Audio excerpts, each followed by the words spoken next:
Hey everyone, welcome back to the channel, NoTea here.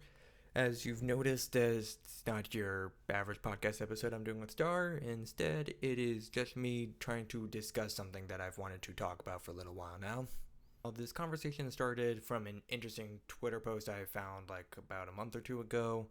The post in question was calling out the 2016 movie A Silent Voice as bad representation, criticizing its portrayal of disability and bullying. Now, as this movie is a pretty popular and pretty well received in the anime community, a lot of people naturally jumped in to give their 2 cents on the situation. A lot of people agreeing with the sentiment, describing the movie as tactless and describing their discomfort with the whole experience. Others desperately trying to defend the movie as kind of like a literary masterpiece and saying it didn't do anything wrong. Now, as someone who both really loves this movie and also really enjoys analyzing how representation works across different art forms, I naturally had a lot of thoughts on this. Does the silent voice work as good representation? Is it worse if it doesn't? What do people's views on it say about the larger conversation? And why is it coming back up now, nearly 8 years after its initial release?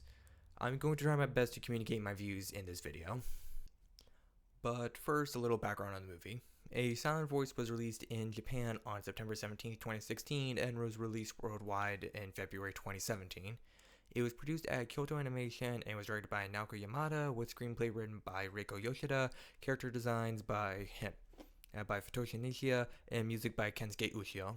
It serves as an adaptation of the manga by the same name, created by Yoshitoki Omai.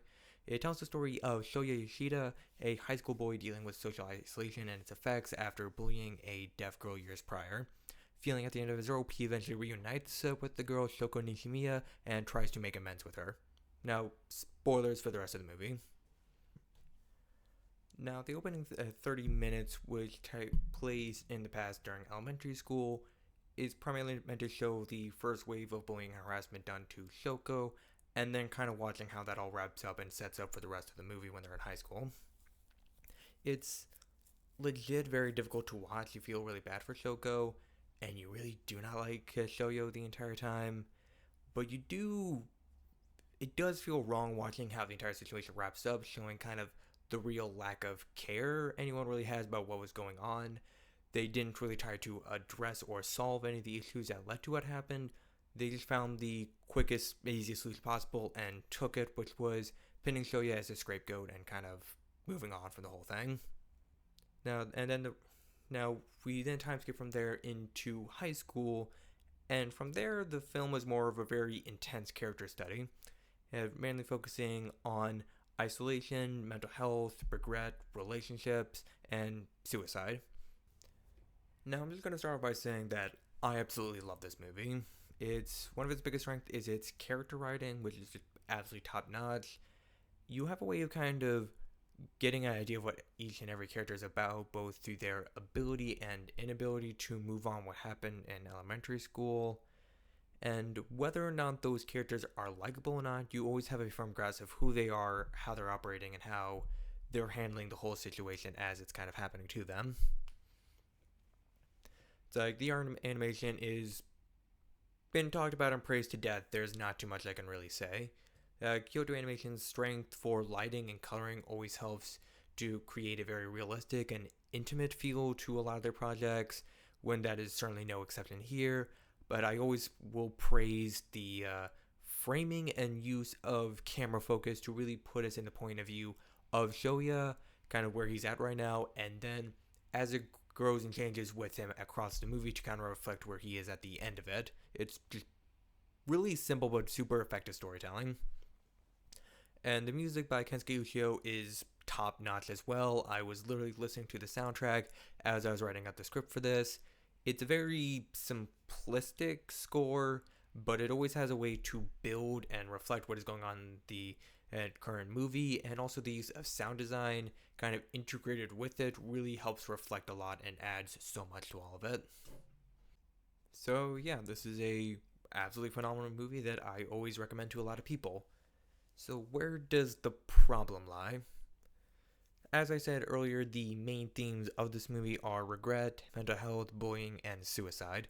Both of the main characters in Shoyo and Shoko are trying to deal with the bullying they experience and the mental health issues that arose from that. with the primary result being a lack of self-worth and self-hatred that leads Shoyo to plan his suicide towards the beginning of the movie and Shoko to actually attempt it towards the end of it. And both feel a very intense sense of regret towards what happened to the other person, while also both feeling responsible to the aftermath of that, regardless of whether or not that responsibility is deserved or not.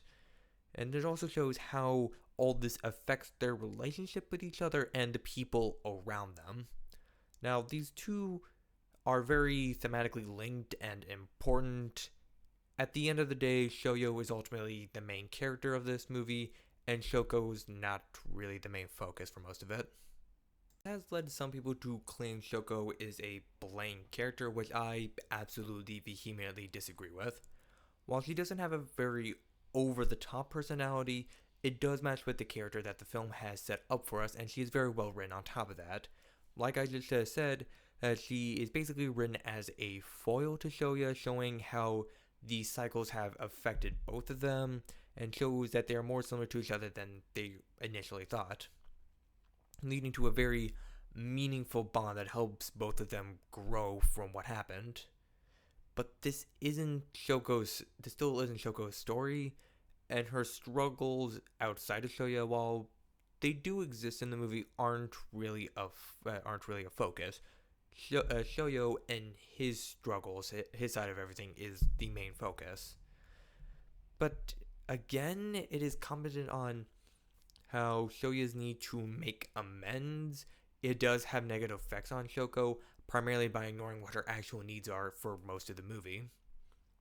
Now, I know this is like a bit confusing here. It's like Shoyo being the focus is part of the problem, but I still think that's handled pretty well. And Shoko isn't like incredibly sidelined. So what's the real problem here? Well, here's the thing. For me, the problem isn't really with a silent voice itself. It's that for a lot of people, especially those in the anime community who primarily only watch or read anime and manga, this is the only real deaf representation that we had. A story about a bully feeling bad about bullying a deaf girl, which grows over some simplification of the movie, but it's not entirely wrong. So, and this was kind of just all we had. It was really good, and we just kind of accepted it. So, what happened? Why now? In January of this year, A Sign of Affection was released, a TV anime produced by Aijado Animation, directed by Yuta Murano, screenplay by Yona Yamaya, character designs by Kazumi Sakai, and music by Yukari Hashimoto. It tells the story of Yuki Itose, a deaf college student who hasn't really experienced too much, meeting and falling in love with Itsuyo Minagi, a multilingual backpacking senior at her school. And this series does so many things right. Yuki is a very well realized main character. She has a very likable personality, and the way her deafness is interwoven into everything is extremely well done. It takes a lot of time to show how it affects her relationships with other people, her day-to-day life, things that are made more difficult, or things that she doesn't really think about because she doesn't really have to. It also shows how people kind of treat her, both strangers and people she's known for a long time. I particularly really enjoy how her childhood friend Oshi is written. He's shown to really care about her and her safety, but he also looks down on her and her ability to do things due to her disability. And it is not on purpose. Ableist thoughts and attitudes are just kind of so ingrained in our society, how we view people, how we're kind of raised, that they just kind of end up rising subconsciously, which is a very real thing a lot of disabled people have had to deal with. And the anime also really puts a lot of care into the sign language, making sure it is accurate and showing off each of the characters' personality. And the expressions on Yuki are always very bright and intense. You can always get a good idea of what she is feeling or what she's trying to communicate in every moment in time. And one of my favorite things about the series is that it never pities Yuki. It acknowledges her struggles, but it never seeks to paint her as a sad, miserable person living less of a life. She is as much of a person living as much of a life as everyone else. She just has to do things differently. I am really happy that the series exists, and I hope it is very successful, and I hope that its success leads to other series like this being made. But what does something like A Sign of Affection mean for a silent voice? If we're being honest, not much. A Silent Voice is a story about regret and mental health that has a deaf character in it, while A Sign of Affection is a story about a deaf character's experiences and relationships. There's also the fact that A Sign of Affection is a romance series, while A Silent Voice isn't, but that's neither here or there. But it needs to be, for me, stated that a story like A Silent Voice is easier to make than something like A Sign of Affection. And I'm not talking about like the creative process behind it, that's all dependent on the people making the story. But I'm more talking on the business side of things. For them, these stories, these products need to make money. To make money, a lot of people need to spend money on them. And people will spend money on things that appeal to them, and often things that appeal to people are things that they can understand and instantly relate to. And disabled people, and generally marginalized people in general, don't really fall into that category. It's also, for me, something that needs to be stated that it's easier for a lot of people to empathize with a former bully than to try to understand someone who's lived with a generally different experience from them. The trope of storytelling of taking time to focus on and understand a bully or an abuser, I don't think is inherently bad. It's worth taking time to understand why people do things like this, so we can always find a way to break that and move forward. But what if that is all we ever focus on? That is all we get. If we only see marginalized people from the point of view of someone either causing them harm or is just ignorant to any struggles that they may live with, are we really taking time to understand them as people, or are we only understanding them by their relationship to the majority? If we start doing it like that, we only end up seeing people as small pieces of a larger puzzle instead of just as people, which they are by themselves.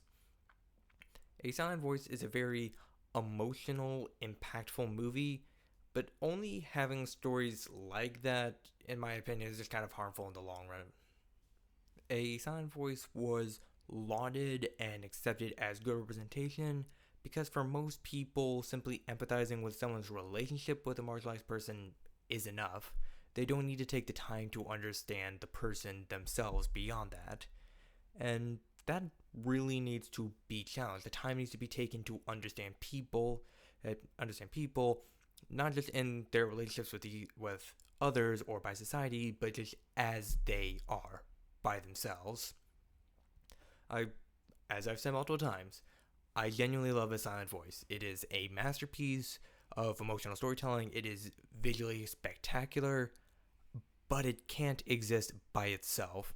Stories, for the art of storytelling to be able to continue to grow, to evolve, we need more stories about people we can't instantly relate to, being told by those people we can't instantly relate to.